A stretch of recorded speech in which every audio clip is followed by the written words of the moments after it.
Hey guys, what's going on? It's me, Jay. I'm here to talk about what happened, the shooting that happened yesterday um in Atlanta, Georgia. It was a spy shooting. Eight people were murdered in a brutal terrorist attack um uh inside of a massage parlor, a spa in Atlanta, and it appears that it doesn't appear to be. It was a racially motivated attack against the Asian American community. Not the first that we've seen since the Corona 19 pandemic arrived on our shores. There was an incident last year in 2020 where a woman was burned to death um, in Bensonhurst, Brooklyn. She was literally set on fire, an elderly woman, by a racist because he blamed her specifically for the coronavirus. And a lot of people are saying, and it's true, that the incendiary language that many on the right were using, especially President Trump, specifically former President Trump, was saying about Asian Americans, East Asians in particular, Chinese in particular, that the virus was the China virus. He renamed it the China virus as opposed to the coronavirus or the COVID-19 virus. He renamed it the China virus, and because of this language, because of this incendiary language, that he was inciting hate against the Asian American community or the Asian community more broadly. And yes, it is true that using language like that, trying to pinpoint a global pandemic on a specific ethnic group, would incite violence among people. It would do that because we saw that after 9/11. After 9/11, Muslim Americans and South Asian Americans and Arab Americans more broadly were brutally and viciously attacked. We saw that after George Floyd's murder. Black Americans were viciously and brutally attacked, and Black Americans have been viciously and brutally attacked throughout history here in the United States. We saw that when President Trump first got into office, he started to signal out Hispanic Americans, and that caused attacks in heavily Hispanic American cities and areas, and attacks on Hispanic Americans, particularly the El Paso, the shooting in El Paso, Texas, in the Walmart. His calling of the Mexicans and Central American immigration influx,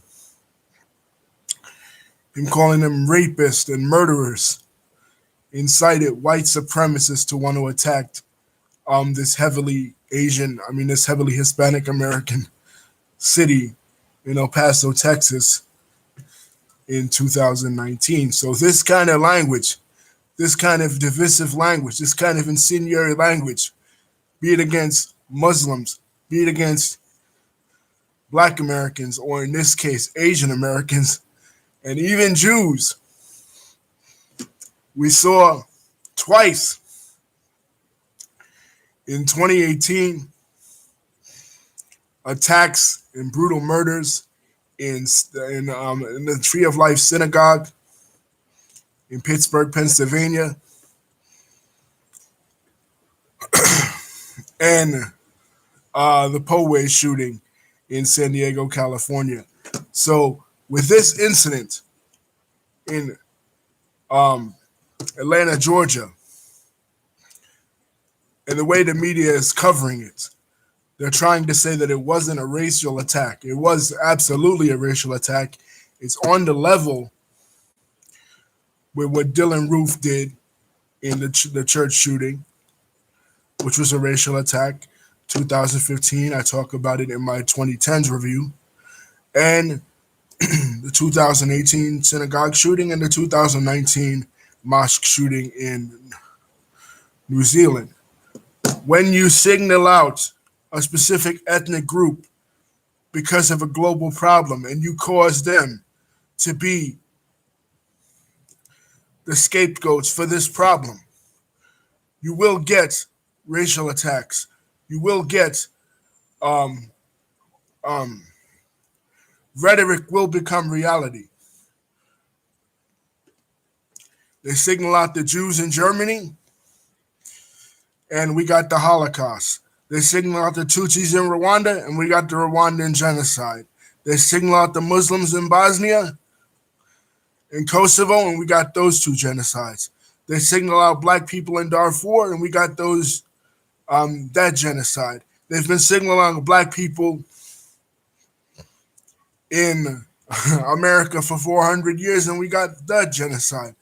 When you signal out a specific racial or ethnic group, or even a group in general that even is not a racial group or an ethnic group, even if it's like gay people, if you demonize gay people, such as many religious people do, you will get something like the Pulse nightclub shooting. If you signal out a political group, you will get political type assassinations, like the assassination attempt on the life of Gabby Gifford, or even the assassination attempt on the Senator Steve Scalise. So the point is that President Trump and the right wing were using incendiary language, signaling out Asian Americans, blaming Asian Americans for the coronavirus, and this is the result. Um, telling the people that it is the China virus, that insinuating that the Chinese Communist government caused um, the coronavirus by creating it in a lab to target the United States. Now, I'm no friend of the Chinese government. I have a video on here condemning the Chinese government in support of the Central Asian minority, the Uyghurs, the Muslim minority in China.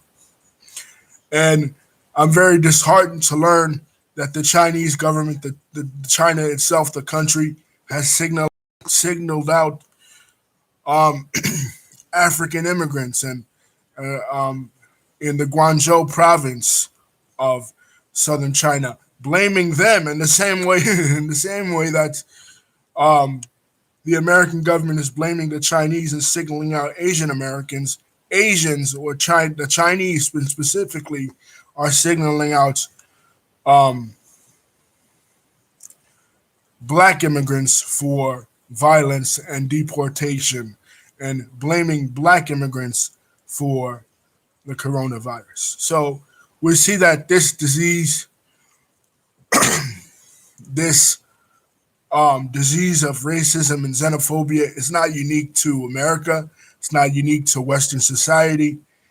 It's not unique to one ethnic group. We see it even in China itself. Again, signaling out Christians, signaling out Muslims, and signaling out black people in China as undesirables. In the beginning of the coronavirus pandemic was used as a way to Specifically in March of last year, when former President Trump, went to India, his visit there in India caused a spike of violence against the Muslim population in India as well. So when times are hard, radical political positions become the norm, and everyone needs a scapegoat. And the people at the bottom of the economic ladder, um, if they're minorities, if they are different, if they are gays, if they are Jehovah's Witnesses, if they are religious, different religious sects, disabled people will become the scapegoat for people's hate, violence, and xenophobia. We've seen this time and time again. Um, just in New York alone, the racially motivated attacks against black people after the George Floyd's incident, and the racially motivated attacks against Asians for um, perceived connections to the Chinese government. They don't have any connections to the Chinese government. If they did, why are they here? They are just as fed up with the Chinese government's autocratic policies as you are. They are just believing in the American system of democracy as you are. But the unfair coverage of this is that this was because of this guy's mental illness or this guy's sex addiction.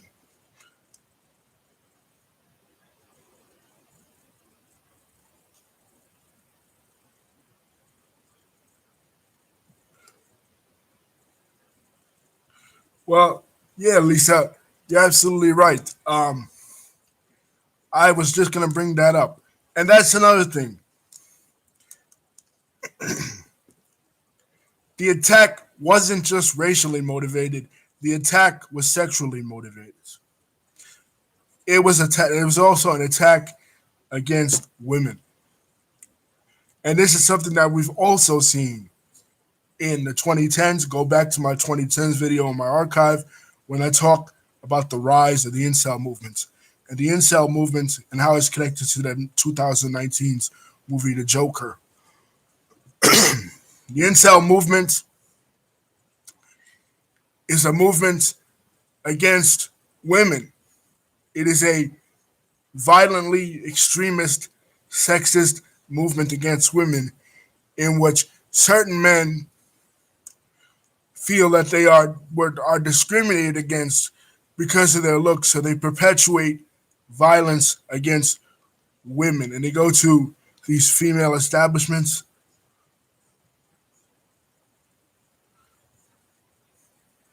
They go to these female establishments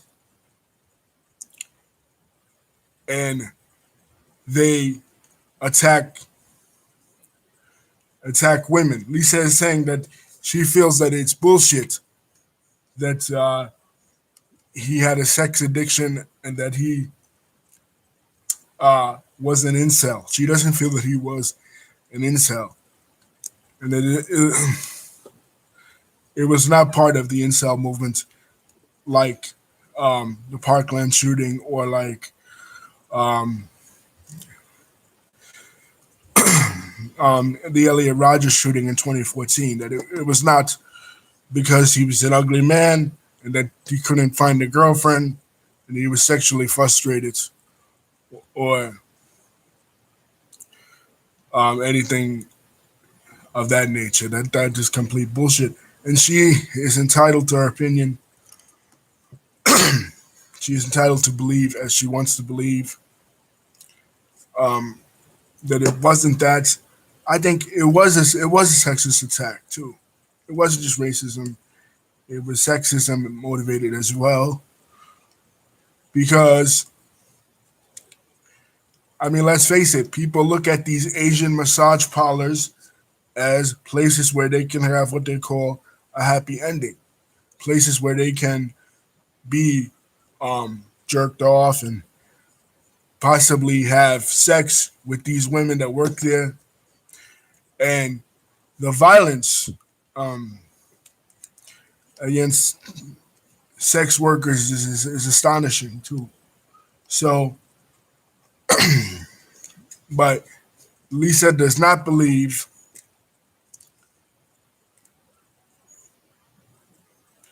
uh, that it is.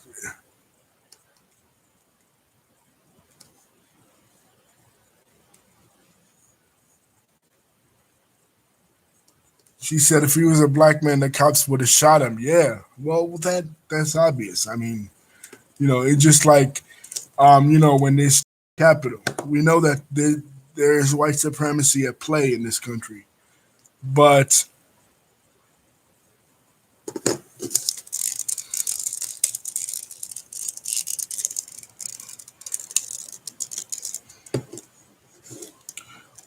you don't really hear about most of the most of the members of the incel movement are white or Asian. You don't really hear about um, members of the incel movement being Hispanic or black or other ethnicities. So um, we don't really know if that would have been the case, Lisa. Maybe it would have. Maybe um, you know another person of color would have did something like this, and of course they would have they would have been murdered immediately on the spot. But it was racially motivated, but it was also sexually motivated. The incel movement is violently misogynistic. It's a violently misogynistic movement, and they believe that um, women should that the purpose of women is to service men sexually. So they dehumanize women, and particularly sex workers. They feel like sex workers' lives are expendable, and they are motivated by their mental problems to commit acts of violence against women. We see it. We've seen it um, in the 2010s, in particular, in the Parkland shooting in Florida, and the um, and the incident in Montreal where that guy um, ran a car over this girl. So I believe it was racially motivated and sexually motivated. He attacked them because they were women, and he attacked them because they were Asian. You know what I mean? Um, both is possible, but to say that he was just having a bad day, that cop was stupid. That really trivializes what he did. I mean, people have bad days all the time. They don't go around killing people.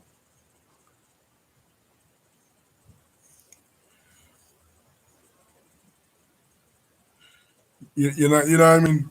Uh, it really strikes at the heart of what something that I believe that is a controversial issue. I believe that society should remove the stigma of sex work and remove the stigma of prostitution from society because people like this will be less ostracized. It wouldn't have stopped his racism. I mean, he still would have did what he did.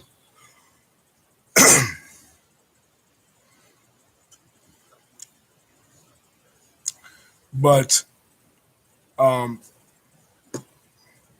yeah. When something like this happens, the media always portrays it as the guy had a mental illness. the right wing media, they try to excuse it, they try to downplay it. They don't they don't emphasize the racial hatred component, if there is one, or the sexism component, or the homophobic component in it. They try to just say, "Oh, he's just mentally ill," but that can't be that because he's going to specific places. He's going to Asian massage parlors where he knows a lot of Asians will be.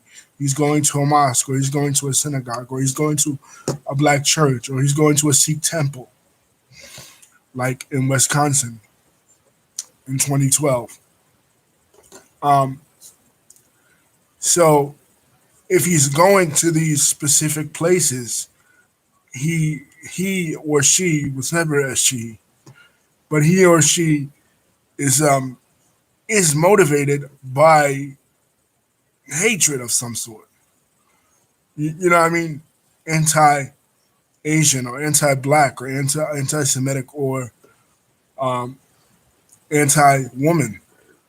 Now, you do have certain cases where it's not motivated by that, like the Las Vegas shooter, Stephen Paddock's shooting in Las Vegas in 2017. There was no racial hatred in that. He went to a Jason Aldean country music concert. I don't think he was anti-white. You know what I mean? So in certain instances, yeah, Lisa is absolutely right, though, when she says that if he were black, he would have been shot. But just as an example of that, Mika Xavier Johnson. When Mika Xavier Johnson in 2016 in Dallas, he shot those 4 cops. He targeted cops because he believed, and rightfully so, that the killing of Fernando Castile and Anton Sterling was unjust, and he wanted to target cops to get revenge, just like in New York when they killed Officer Ramos and Officer Wu. They wanted to get revenge on cops for Eric Garner's massacre, and they were killed. They were killed right away. So there is always a motivation. Of course, there is mental illness involved. There's mental illness involved in all these cases because no normal human being goes into other places and wants to kill people. Killing someone, you have to have a mental illness. But it is not only a mental illness. It also is motivated. I have a cold, guys. It is motivated by ideology, too. So of course it is a mental illness, but it's not only a mental illness. It is motivated by racial hatred, racial ideology, too. These mass shootings. Anyway, peace, guys. Rest in peace to the victims of this shooting. And I hope we remember that every human life is valuable.